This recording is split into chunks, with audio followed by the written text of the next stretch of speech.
All right. Good afternoon, everybody on the East Coast, and good noon or good morning to everybody else. And thank you for joining us. I'm Whit Lanier, got Brent Carnduff joining us. And just to set the stage, our goal is to talk about SEO and AI search and online reviews.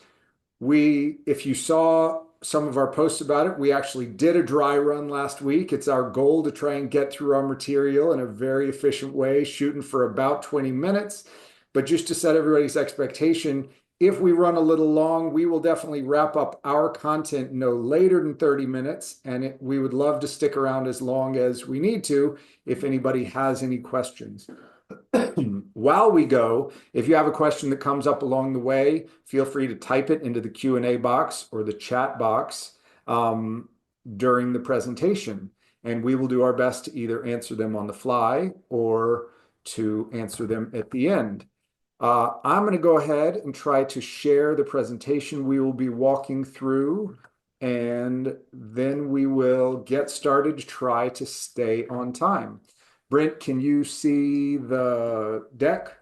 Yeah, it looks good, full size. Okay, so let us dive right in. We'll do quick introductions. I'm already talking, so I'll go first and I'll hand it over to Brent. I'm Whit Lanier. I'm the CEO and co-founder of Amplify Reviews.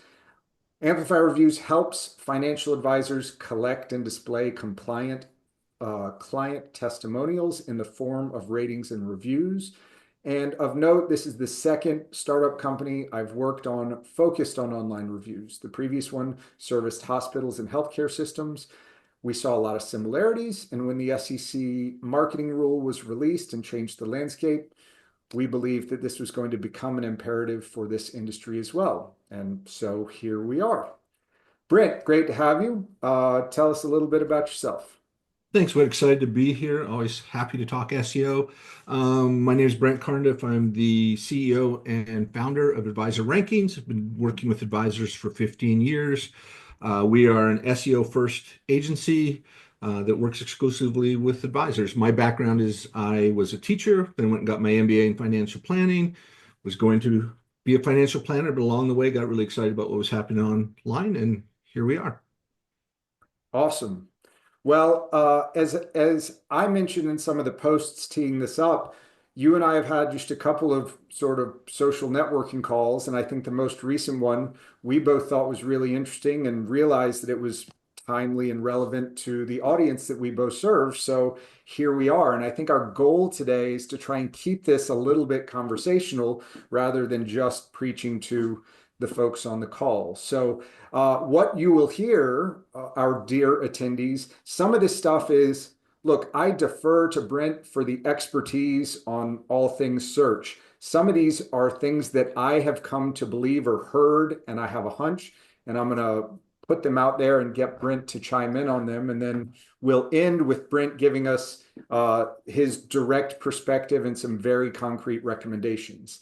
So I always like to start with fundamentals. Yes, we're talking about the changing landscape, about how as AI search continues to grow in popularity. Oh, thank you for the reminder, Sean. Sean is our master of ceremonies behind the scenes. We had meant to start off with a poll, so let's do that real quick. We have one 2-question poll to get a baseline of where everyone is with this. So hopefully you'll see this pop up. Go ahead and answer that. We'll give you a few seconds to do it. And once we have a few responses, we'll share what those are and use that to tee up the rest of our conversation.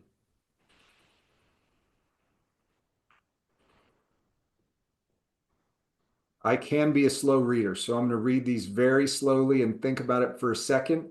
And then when I'm done with my slow reading, we'll go ahead and see what the poll results look like.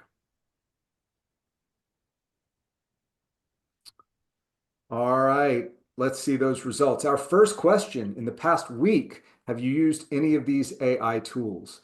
And actually, with a narrow lead is ChatGPT at 85%, The number two is other AI tools, and that's actually fascinating that that's ahead of Gemini and Copilot and Perplexity.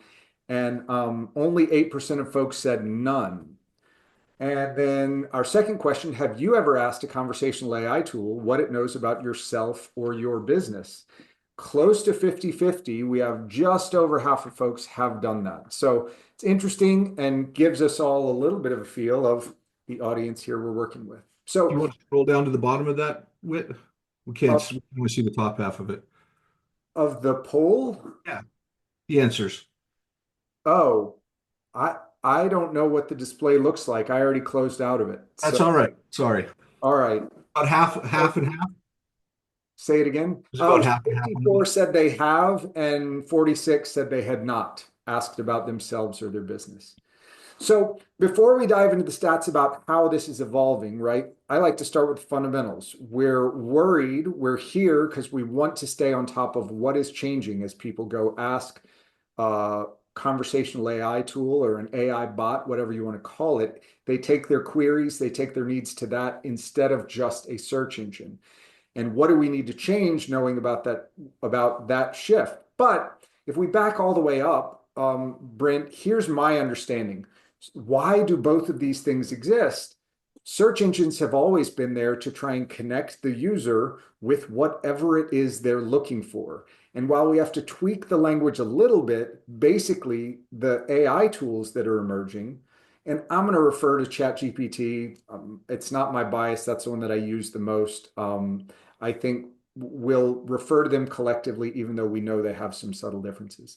Those tools, at the highest level, they have the same need. You bring your question, your query, sometimes your prompt to the AI tool, and it wants to try and get you the answer, get you the solution that you are looking for. Um, Big picture, you agree with that, Brent? Any nuance that we need to think about Oh, at the high? absolutely. You're pretty spot on here, Whit. The key is the search engine gets to the relevant source where the AI answers the question. And I think that's a really good way to put it. So what you're going to see on the AI is not that blue list of links, although if you ask, for top some list of something, it'll give you maybe some choices. Primarily, it's just going to answer your question, whatever it is, rather than send you somewhere else. Great point. But I think, let's see if that tees up. Oh, no, sorry. This is the stats on this evolution that we talked about. So we don't need to dwell on them, but just to give a sense of how usage is changing. 1 in 10 folks, this was at the very end of last year, 1 in 10 folks claimed that they start with a generative AI tool or a conversational AI tool instead of starting at a search engine, which is interesting. Number two, and if we had more time, I would have asked a poll about this. Even when you go to a Google search engine, the latest stat I found was that 13% of those Google searches, Google is going to generate an AI summary and put that above both the sponsored links and the organic links. So you're being exposed to this AI tool, whether that's what you sought out or not. And I think that 13% number has been growing and we should expect it to continue. And then our last stat over here on the right is year over year, they expect a 20% growth in 2025 over 2024 of this generative AI tools. So again, in the interest of staying on time, Brent, my understanding, I went in here and tried to think about what I don't have a very current, very state of the art, but I've sort of been loosely familiar with SEO for a long time. And I feel like these pillars, when we talked about the goal of both of these tools, they want to know where should they look to provide the information that their user is looking for. And so these are the big buckets of things that they have to take into consideration. The most obvious one is the content itself. Like, is this, if we start from an SEO standpoint and we go way back, it's like, I'm looking for a website. Is the content on this website loosely similar to what the person searching for something is? Now, obviously, there's a lot of nuance in there, but at the highest level, is it on the right subject? And then, do we have a reason to believe it's good, well written, unique? Freshness means it's easiest to understand from the polar opposite, which is you don't want something from 100 years ago. And so We talk keywords, and then there is the structure on that content. I'll quickly touch on these, and then Brent, I want you to set me straight on anything that I didn't mention. Um, Authority says not only is the content relevant to what they're looking for, do we have any reason to believe this person or this source? And so SEO backlinks were a big thing. Mentions on other sites. Reviews and testimonials are basically external validation of whatever this content is. And then sometimes if you have a ecosystem of guest content and thought leadership, that's another way to get external validation. The last one over here, technical, is really, look, we're doing this through a technical medium. You will help your likelihood of getting found by either of these if you structure your data and use technologies that are current and that are efficient. So, how'd I do on those three, Brent? Did great. Yes, these are really the three pillars of a traditional SEO. Both, whether you consider AI or something like Google, traditional search engine, they are both, in a way, search engines. They're both looking for, as you said, relevancy. And if your site is relevant to the keyword that people are searching for, they're then going to look to see what your authority is compared to the other sites that go there. And as long as your site is functioning well, you'll have a chance to, and you're relevant and a high authority, you'll have a chance to show up there. They both crawl the web to find out the information. The difference is, although traditional SEO is still important for AI, some of the signals they use or pick up are different, and that's their goals are similar. The way they do it is similar, but some of the signals they use are different.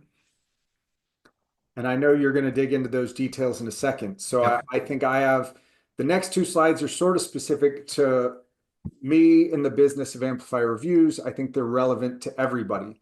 And so to the point Brent just made, where we say, how is this relevant to SEO? We know that pretty much everything you're doing in SEO is also relevant to, we can call it answer engine optimization or just being found by AI. So when we look at these three pillars and we think about them through the lens, we think about reviews through that lens, content. So and we'll talk about this use case of an advisor and their clients. The type of language that an advisor's client is likely to use in the review that they write is very likely to be similar to the ideal target prospect, what they're going to care about and what they're going to look for. So the content of the reviews is relevant. If you have a good program where you are continuously giving clients an opportunity to write reviews, then you get recency, you get that freshness involved. And then yeah, the keywords can naturally occur in the body of the reviews, both sort of broad search keywords and long tail keywords. I don't know if we want to go too deep into what those are. I imagine if you showed up for this webinar, you might have a sense. Long tail keyword. Actually, Brent, can you say it succinctly? I'm not sure I can. Yeah, so short term to the very broad terms, financial advisor, right? The theory behind long tail keywords is the longer the search phrase, and Google still hears thousands of new search phrases that they've never heard before every month. But the longer the search phrase, the fewer people that are probably typing that in, but also the fewer number of people that are probably trying to rank for that longer search phrase. So you have a better chance of ranking for a long tail keyword. Yeah, that's a great point. So lots of folks in this industry talk about how the path to success is to really focus on a niche, and that really steers you towards longer tail terms, right? Yeah, for Okay, sure. let me hustle through these slides. Authority, the very nature of reviews is like psychologically, they're valuable because they offer social proof. I think from a technical standpoint, when a search engine or an AI tool knows that this content is reviews, that is that external validation, which gives it a little bit more authority.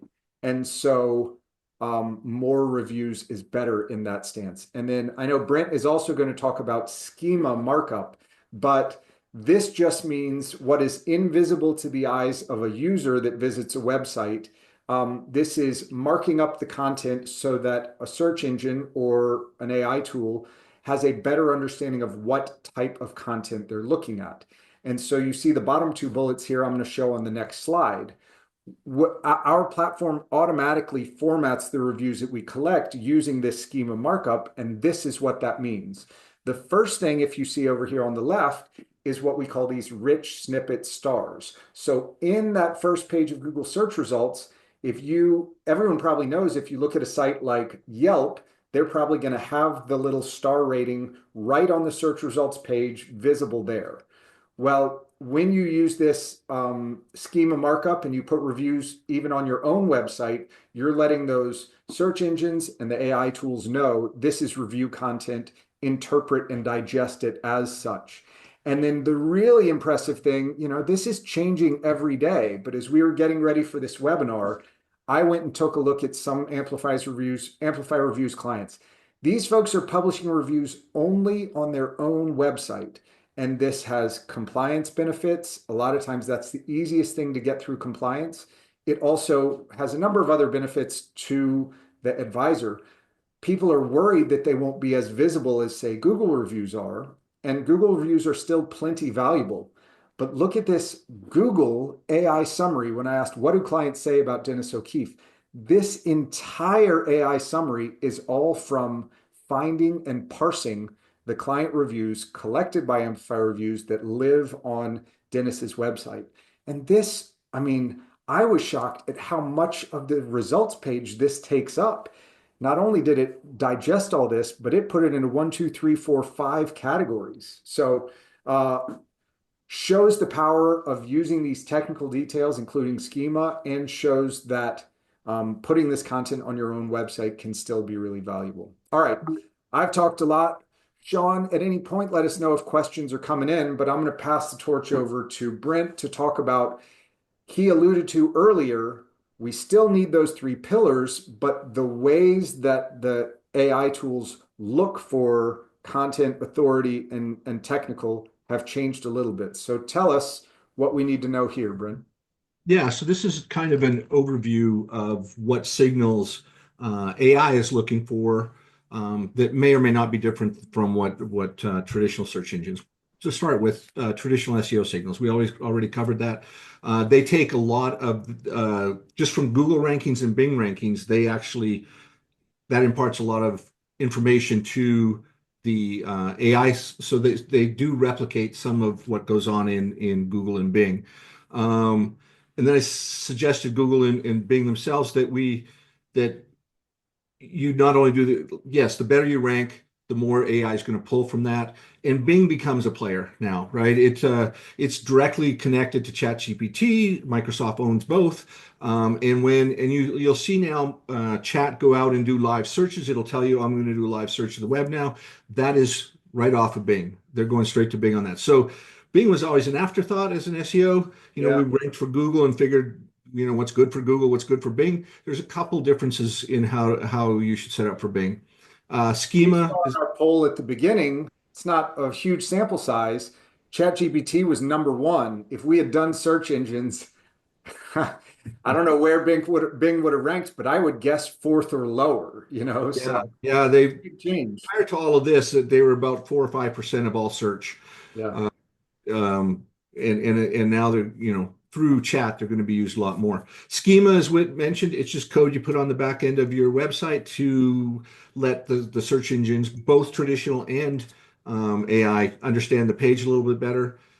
Entity becomes bigger in the entity association becomes bigger with AI. So AI really wants to see who you are and see it across the web. So who like I'm Brent Carnduff from Advisor Rankings. We provide SEO service to financial advisors. That needs to be everywhere. So niche becomes really important with AI, and that could be local. Local is going to be easier for most on AI for most advisors than national, and or if you have another niche, whether it's who you serve, that gives you a big advantage because it really wants to know I'm so and so, I serve who, and so that setting up that entity and repeating across the web becomes really important. The search. So let me try and say some of this back to you. So for the folks we're talking about, if they have chosen a niche, let's say it is, I'm not an advisor, but let's say I'm Whit Lanier. I'm a financial advisor in Atlanta, Georgia, and I help dentists with their retirement plans. Having that specificity is going to help me, and everywhere else that I can get my name put, I want those three things: who I am, who I serve, where I am. Is that Yep. okay? Great. Absolutely. So put it on your LinkedIn profile, your Facebook profile, put it on your blog bio or your team page on your thing. Start out with that kind of so they pick it up everywhere. FAQs, frequently asked questions, always been a good strategy for search, but more so even for AI. AI wants to answer the question, so you want to be the person that provides AI with that answer. We typically, I see, and traditionally it's been like create an FAQ page, and I still see a lot of recommendations. What I really like to do is spread those out, and we'll talk a little bit on the next slide. And be where large language models learn. And where they are pulling data from is Google search results, Bing search results, LinkedIn articles rather than posts, although they get a little bit from social media posts, but the articles are big. They like Quora, they like Substack, Medium. Reddit is a big thing in AI. Or AI and regular search now. We're trying to figure out how to use that. And of course, your website is an important place to be too. I love it. You ready for your next slide? I am. Thank you. Okay. Okay, so here are some of the things that will help you fulfill all of that stuff on the previous slide. So immediately, you probably have claimed Google Search Console. If not, you should do that. Google Business Profile, right? Actually, yes, you're right. Bing, both. Google Business Profile is going to be the same as Bing Places. The Bing profile is called Bing Places. It's exactly the same as Google. You should go there. Now, did we put, oh yeah, on the other side, we got Webmaster Tools. Okay, so it's just Google Business Profile right now. You're right. Write and answer FAQs for your search pages, homepage, and blog articles. So rather than have one page of FAQs, when you write your homepage, if your keyword for that is your financial advisor, put frequently asked questions for financial advisors at the bottom. What we typically do, because you don't want to add a ton of text to your homepage, is we put them in accordions. So they're closed box that just show the question. If the search engines or anybody wants to know what the answer is, they can open up the box and go and see it. So people don't have to see it, but the search engines will all see it. Same thing on your service pages. If you have one about retirement plan, put frequently asked questions. I usually, again, put them at the bottom. And if you're doing a blog article and you talk about converting 401k conversions, and there's some points you don't get to, but you know that they're frequently asked, just put them at the bottom. So you have FAQs on all of those informational pages. Refreshing your content.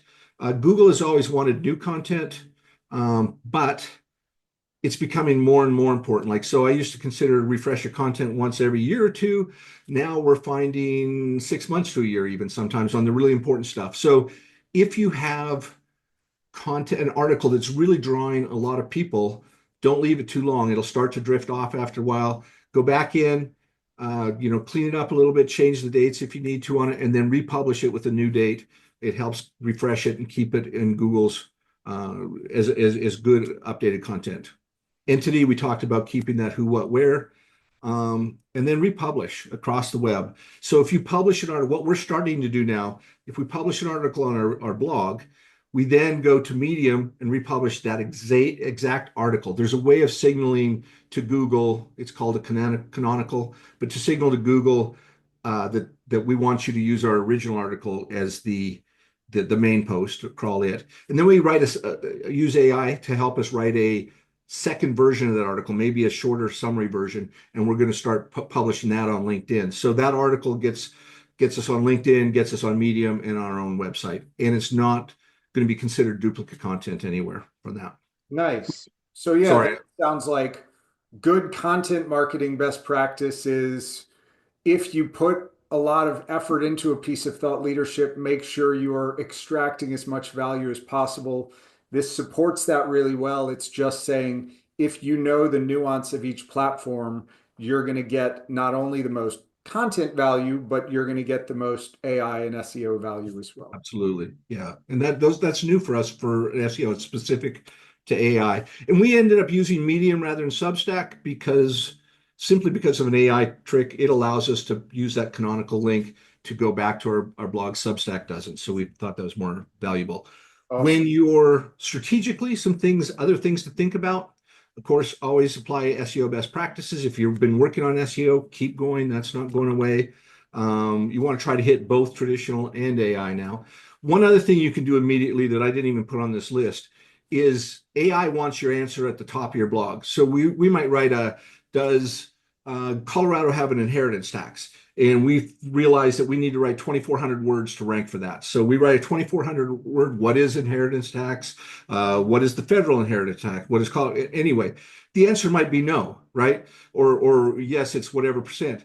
So put like, if you've read Michael Kitz's blogs, he has the executive summary at the top. You don't need anything that long, but just put too long, didn't read, or summary, and say, no, Colorado doesn't have an inheritance tax or whatever it is, it's a state tax at the top, then have all the information below that. So I for didn't, AI to pick it up, you want the actual answer at the top and clear and concise. I'm glad that's what AI wants. That's what I want as well. And that's what people Now, start doing, then great. if you want to still rank on Google, it needs to be long. Okay. Um, yeah, but eventually.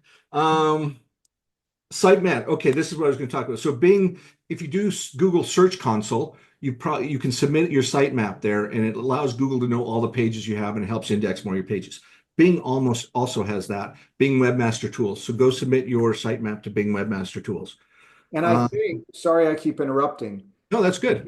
I think it sounds like if you've already done this for Google, Bing is desperate to boost people using it. So you can export what you have in Google and import it into Bing, and they don't need you to do much additional work. Is that right? Yes. Now on the Google, pardon me, on the Bing places, it'll say, do you want to just import Google your data. profile? Yeah. On Webmaster Tools, the last I looked, we still had to go in and submit the sitemap, a Okay. separate, but it's pretty easy to do. Um, be strategic about your keywords and phrases. That's still what they want to know about both search engines. And you want to kind of just like using frequently asked questions. You want to match the searcher intent and even their phrasing as best you can. Hmm. Um, this is a big one for a big difference in AI, credibility mentions.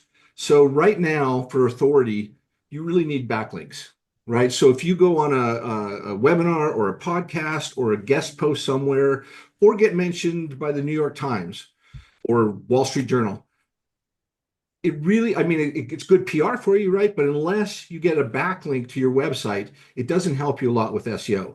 That changes with AI. AI can scan all the content, and whether the Wall Street Journal gives you a backlink or not, or you're on a CNBC thing, it knows. And Yeah. so that backlink doesn't have to happen anymore. It's just the mention that's important. But they do want to see you on those high authority sites. I imagine, especially if you're good with that entity consistency you were talking about, they don't need the back. Absolutely. All right. I don't want to interrupt. We have one question, and I don't know the answer. Let's see if you do. Okay. The question is, are there various word count parameters based on content or just the search engine being used? Yeah, so it's a little bit of both. So AI wants it brief and concise and straight to the point. And it doesn't really matter, I don't think, the length. It's more what your credibility mentions, your authority is, right? Your credibility mentions and your entity consistency. Google still like there's 10 spots that show up in Google. And so they got to figure out how, if you have a really high authority score because you're Michael Kitces, who has a lot of backlinks, you're going to appear in most searches. But if you're lower authority, because you got to think 7 or 8 of those are going to media companies, right? It's going to be CNBC, it's going to be MarketWatch, it's going to be Investopedia, NerdWallet. So you're fighting against the other advisors across the country for those 2 or 3 places. So then length becomes a factor. And how long to write? We go check and see what's ranking and how long they are, and we make it longer. You're Okay. building a bigger, better answer. Got it. I love that. All right. If I can, I want to be mindful of the time. Your last bullet here, schema. My hunch is most of our attendees are going to have to go do some homework on that. So let's just say go investigate putting schema on your site. I want to try and get through our last couple slides. Although, Brent, anything you want to make sure we get in on this slide? Just pointing out that it's not only for reviews, it helps with all your pages. Oh, yeah. And I like that you had all the categories there. So the the similar actionable items here for reviews. One is Google yourself, ask ChatGPT and the other AI tools about yourself and your competitors. My perspective is very biased. You will either see that nobody has reviews and that is your space to own, or your competitors do have reviews and you need to catch up. Number two, create and document a structured process, whether you're going to use a vendor like us or not. Collaborate with compliance. Don't ask them if you can do this, ask them how can you do this. And then your best case here on the bottom is make sure you give every client an opportunity to write a review. That is the best way to stay compliant. And then when you collect those, try and make sure you're incorporating schema so that whatever technology is trying to help you get found knows that that's what that data is. I think we had our recommendations for what's next. From what I heard from what Brent was telling us, I think the easiest thing folks can do is come in here and add those FAQs. If you have half an hour, if you use the second half of this hour, go start doing that. You'll get some value. Whether you want to use a vendor or not, make a plan to get started with reviews. And maybe that's just talking to compliance to make sure. Here's what I will also say. Do not take no for an answer from compliance. This is clearly allowed by the SEC marketing rule. There's a way you can get started with this. After this call, if you want, I'll let Brent explain the offer he's making. We will create a copy of your website as it would look if you had reviews on it. If that's something you want to explore, reach out to me. Brent, what can they expect if they get in touch with you? Well, we have, if you want to just go check it out, we have a free audit tool that'll give you a free audit to put your email in there. But if you'd like to set up a little bit of time, happy to go over that audit with you, or just kind of talk quickly through your website, take a look at it and give you some ideas. So just feel free to reach out to me. It's Brent@advisorrankings.io. Awesome. That tees up our last slide where I think we've got that. We are happy to stick around. We hustled through the content. We've retained most of the participants. Thank you all for your attention and really appreciate the comments that we got from you all in the chat. Let's see if we have another question in here. Looks like we might. Having some user error on my end. Sorry about that. I don't know if we have any new questions. We talked live about the most recent one that we got. Well, here's the thing. We are a few minutes past the top of the hour. I think Brent and I would both be eager to talk to you. I hope this was valuable. We are happy to stick around and continue to answer any other questions you have. Oh, here we go. We got another question right here. Is schema a plugin or something else? Brent will be able to answer that better than I will. I will answer it in the very narrow universe of reviews. The answer is something else, right? All we do is reviews. So the way that we generate them and provide them as a way to be published on your website, we incorporate the schema.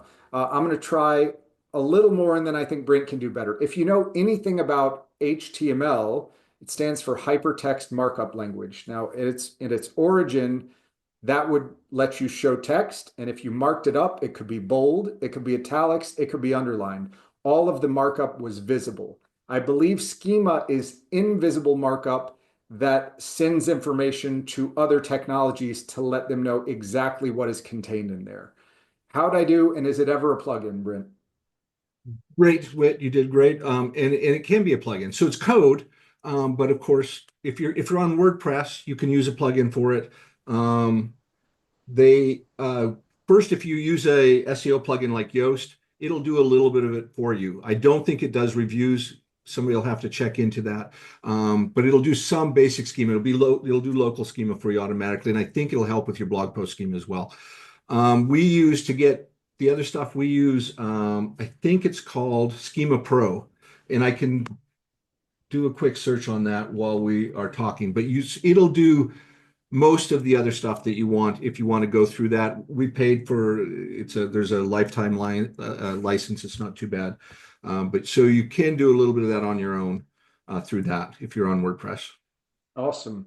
We have one more question. Like I said, if anybody needs to go, we understand, but we'll stick around until questions stop coming in. Somebody asks, and I don't know if you can see these as well, Brent, is Reddit really a factor that can assist in building your SEO? Yeah. So I don't know if it's maybe been almost 2 years now. Almost any search you do around financial, they'll pull out a Reddit blog. So this is in traditional search. They'll show Reddit and some responses in there. So there are subreddits around financial planning. And I'm not an experienced Reddit. That's one of the things we're studying right now is how to help our clients with that. But Reddit is there all the time. It's a really high authority site now that Google really likes. It is also true of AI. It is one of the cornerstones of so AI searches content bases and they go to some authority sites more. Reddit is one that they use. So it's really popular or really strong for both. We just don't use it very much yet. Now that you mention it, just as a user, if I go Google a tech support question, I now realize you're right. There's always a Reddit answer because it seems like it is always more recent than the official, support site of whatever technology company you're asking about. So Yeah. pretty interesting. And there is a lot of search now when I look at keywords. Sorry, I'm just looking up to see that plugin exactly while I'm doing this. There's a lot of search around Reddit. Like the whole GameStop thing with investors. So a lot of people will do they'll just type in 401k advice, Reddit. And Reddit is part of a lot of searches. They are searching right for an answer on Reddit.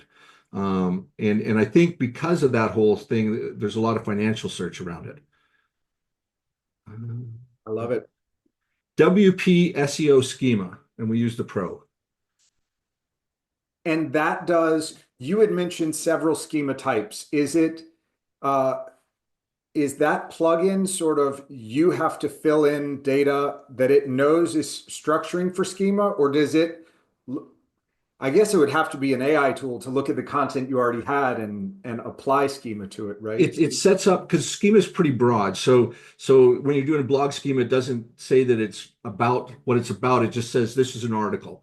So that and so it does give you and Samantha, who works with me, does this more than I do, but um, it gives you boxes to fill in, and you fill them in, and then it'll create the schema for you. I love that. Yeah. Very specific details. You Yes. got the plugin name. Well, yep. So you're blowing people's minds with Reddit I as an agree. SEO factor. That to me means you've been successful in what we set out to do. Right. Um, I'm gonna pause for about 10 or 15 seconds, see if anybody else wants to raise their hand, but it's probably better if you want to pop something into the Q&A or into the chat. If not, I am sure, look, this webinar grew out of Brent and I having conversation.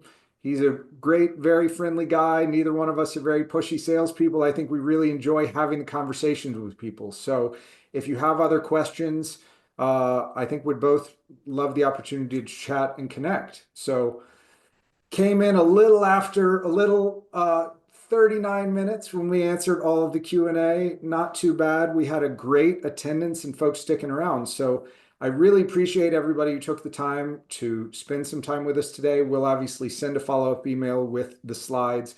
Brent didn't give a shout out. If you look at his advisor rankings website, he's got a recent blog post that covers very similar information in a phenomenal level of detail. So if this whetted your appetite, go over there, check that out. You'll get a lot more detail on a lot of this stuff as well. But I think we're going to call that the end. Brent, thank you very much.